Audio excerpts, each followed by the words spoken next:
নিয়েছো নফসের কাছে? তুমি এত দুর্বল? তুমি না তওবা করেছিলে? তুমি না শুধুমাত্র আল্লাহর জন্য সবকিছু ছেড়ে দিয়েছিলে? বুঝতে পেরেছিলে কোথায় তোমার আসল ঠিকানা?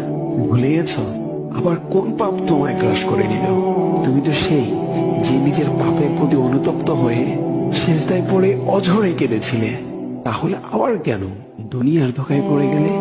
কেন ভুলে গেলে কোথায় তোমার আসল গন্তব্য? তুমি কি হার মেনে নিয়েছো নফসের কাছে? তুমি এত দুর্বল?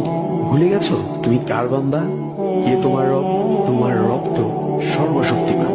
সর্বশক্তিমানের বান্দা আবার কখনো দুর্বল হয় নাকি? মৃত্যু পর্যন্ত লড়ে যাও তুমি।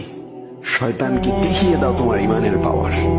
শয়তানের ধোকায় পড়ে অনেক পাপ করে ফেলেছ, তাই নিরাশ হয়ে গেছো তুমি, তাই না? তুমি কি জানো না তোমার রব কতটা মহান? তিনি তো তোমাকে ক্ষমা করার জন্য অপেক্ষা করছেন। তাই ফিরে আসো সেই রবের দুয়ারে, যার দুয়ার কখনো বন্ধ হয় না।